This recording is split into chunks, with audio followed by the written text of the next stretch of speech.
Welcome back, everyone, to Pontus Fathom Hobbies. This is Season 8, Episode 1 of Tainted Grail, The Fall of Avalon. And we are now following the None Shall Pass, Restoring the Order quest. This is Orin's rejection to go to Tuathan. So we're going to follow the Restoring the Order status. We're on Chapter 7, Part 1. We're going to jump right into gameplay. Before we do, quick shout out to this channel's sponsor, Pontus Fathom Press. We have a bookstore link down below, and if you want to help to support the channel and what we do, bringing you gameplay, you can check out the Catu Journals out of Lovecraft's Providence, the Omnibus Edition collecting all 6 volumes of Giuseppe Balsamo and August Moldenhauer's works, including Genealogy of Cthulhu, Hermeticism of Hastur, Archaeology of Yog-Sothoth, and the Necromancy of Nyarlathotep, to name a few. We've also got our Alchemy and Anthroposophy in the Dune Saga. Fans of Dune will find something in here, and it really deep dives into the reason why people love Frank Herbert's Dune, the Jungian influences, the overlap with Steiner's Anthroposophy, and like sort of the secret influence of Frank Herbert in the philosophy of Samuel Butler, which is little discussed or talked about these days.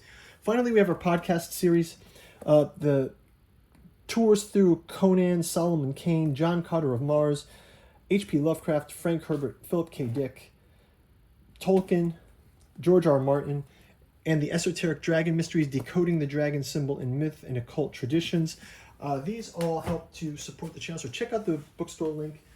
You can also help us out on our Patreon for as little as $1. Stay abreast of our miniature painting series, Tabletop Miniature Makeover, our Song of Ice and Fire, Joan of Arc, and Tainted Grail gameplay.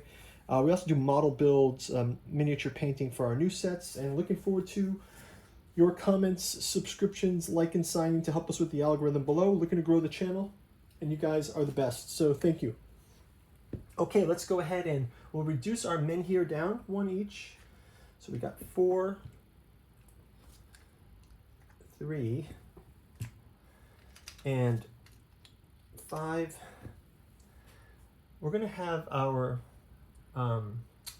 heroes go to Stampede and then to Farshear, where we're going to have to draw a blue encounter card. So that'll take us to...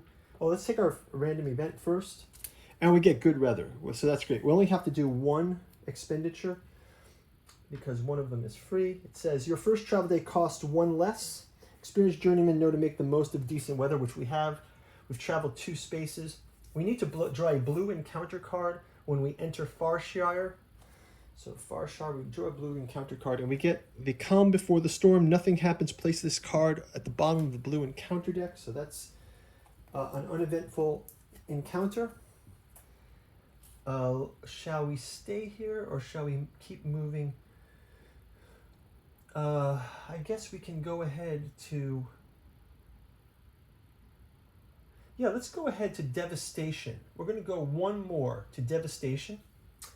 And we're going to spend, that's going to spend 1 energy, and we're going to spend 2 energy to mine otherworldly materials. We lose 1 heart, we lose 1 health, but we gain 3 wealth. So that's pretty helpful. I think Bayor needs to have a certain number of wealth to get one of his reveals. I saw when we just looked at it in our setup round, when Bayor has 12 wealth, he gets to read one of his memories. So let's help him acquire his wealth. We're on the Devastation space now, so we're mining otherworldly minerals here. Let's go and check out what's going on in Devastation space 139. So 139.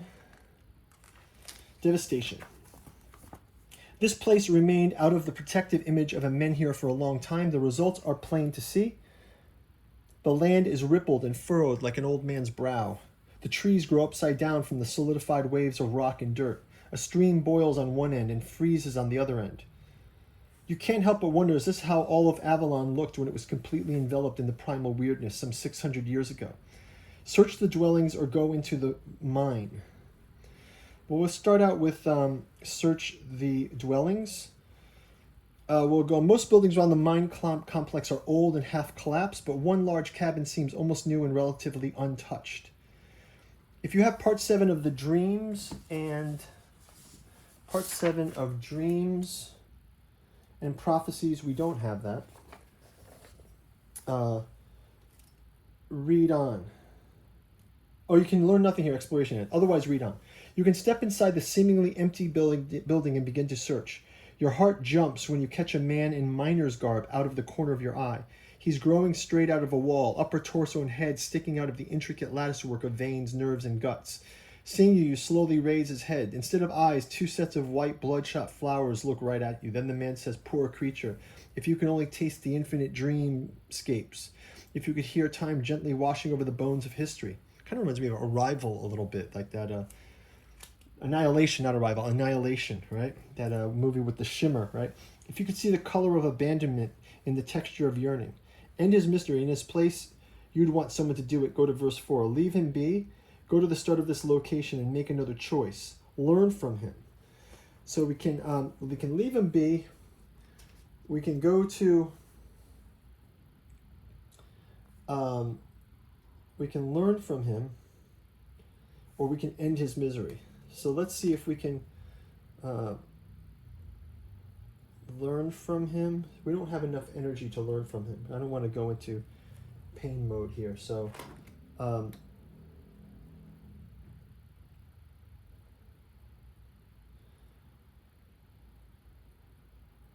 getting him to hear your questions and respond is a difficult task on its own. Understand the answers is another matter entirely. So I'm going to take the hit here of the life to learn from him. Yet as minutes turn to hours, you slowly understand secrets and mysteries never meant for humans, language of the stars, hidden rules of fate, the connection between souls of the living and the eggs of the time-eating serpent. You stop asking just before you reach the precipice of madness. Gain part 4 of the burning mystery status. So we're going to gain part 4 of the burning mystery status. I'm looking for my other sheet. Okay, gain part 4 of the burning mystery status. Burning mystery status. Part 4. Part 4. And part 7 of dreams and prophecies. Dreams and prophecies. Part 7. Oh, so we almost have all the dreams and prophecies. Okay, so that's that. Each party member with fewer than 4 moves their fear marker to 4. So our terror marker is at 4. Then gain 4 magic for each point that we've gained. So that was 2 and 2. So we've gained some magic. Okay, and then from there, I think we can just say hacking away. So then it's like end his misery, go to the start location, make another choice.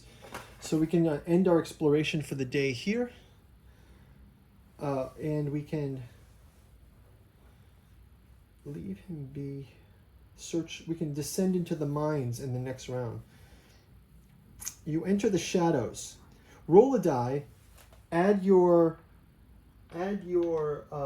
courage, which is 4, and add 2 if you have the adventure kit. We do have the adventure kit, so we have 6 plus the die roll.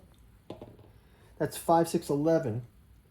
8 plus the quarters twist ever deeper and deeper into the ground. Finally, you reach a place where this ancient mining shaft crosses paths with something even older. If you're playing chapter 6 or 7, go to verse 3. If you're playing, yes, we're playing chapter 7. The twisting tunnels of the abandoned four-dweller structure opens before you. You wander for hours, marveling at the strikingly complex, weird stone lattices stretched between huge stalactites and stalagmites. Each of them is different, though after a while you notice repeating modules like letters or words. Is it truly a mine or rather a library? Each player gains 1 magic, so this place is like a magic farm here. Gain part 7 of the burning mystery, and then expedition ends. So burning mystery, part 7. So we gain that as well. So we almost have all the burning mystery here. Burning mystery, part 7. Okay, so that's going to be that. So we'll end our turn here. We'll spend some food. I have to break this up. This food 5. Break this into 4 and 4. 1, 2, 3, 4. And we will be able to heal up 1. We are able to restore ourselves here. And restore down to 1. Restore down to 1. Restore down to 6. Okay. And that's going to do it for that. And do we have a dream on this one? Yes, we have a dream. So devastation, there's a dream to play. In the dream, a procession unlike any you've witnessed descends into an underground corridors. Tall, inhuman figures covered in white fabric from head to toe proceed through the darkness surrounded by floating lights. In the bowels of the island, they set to work with alien tools and strange magic. They separate a block of stone, solid weird stone, and move it to the surface. There's a figure that lays on the slab. Its body slowly melds into the weird stone, while the stone slowly takes the shape of a body. Soon they are one, a solidified essence, neither dead nor living. Around the statue, the passage between the realms of life and dead is now permanently ajar. They place the weird stone figure in the cold wastelands outside of Tuathan's walls. You wake up, shaking off this strange dream. You know Arthur raised the menhirs to protect his people from weirdness. Everybody knows that this place must be playing tricks on your mind. So there's something creepy about the weird stone in this strange dream. So let's, I'm just going to put a marker here for turn number 2. We're going to wrap it up at that, and we will guys see you in turn number 2. Click on ahead, and thanks for watching. Bye bye.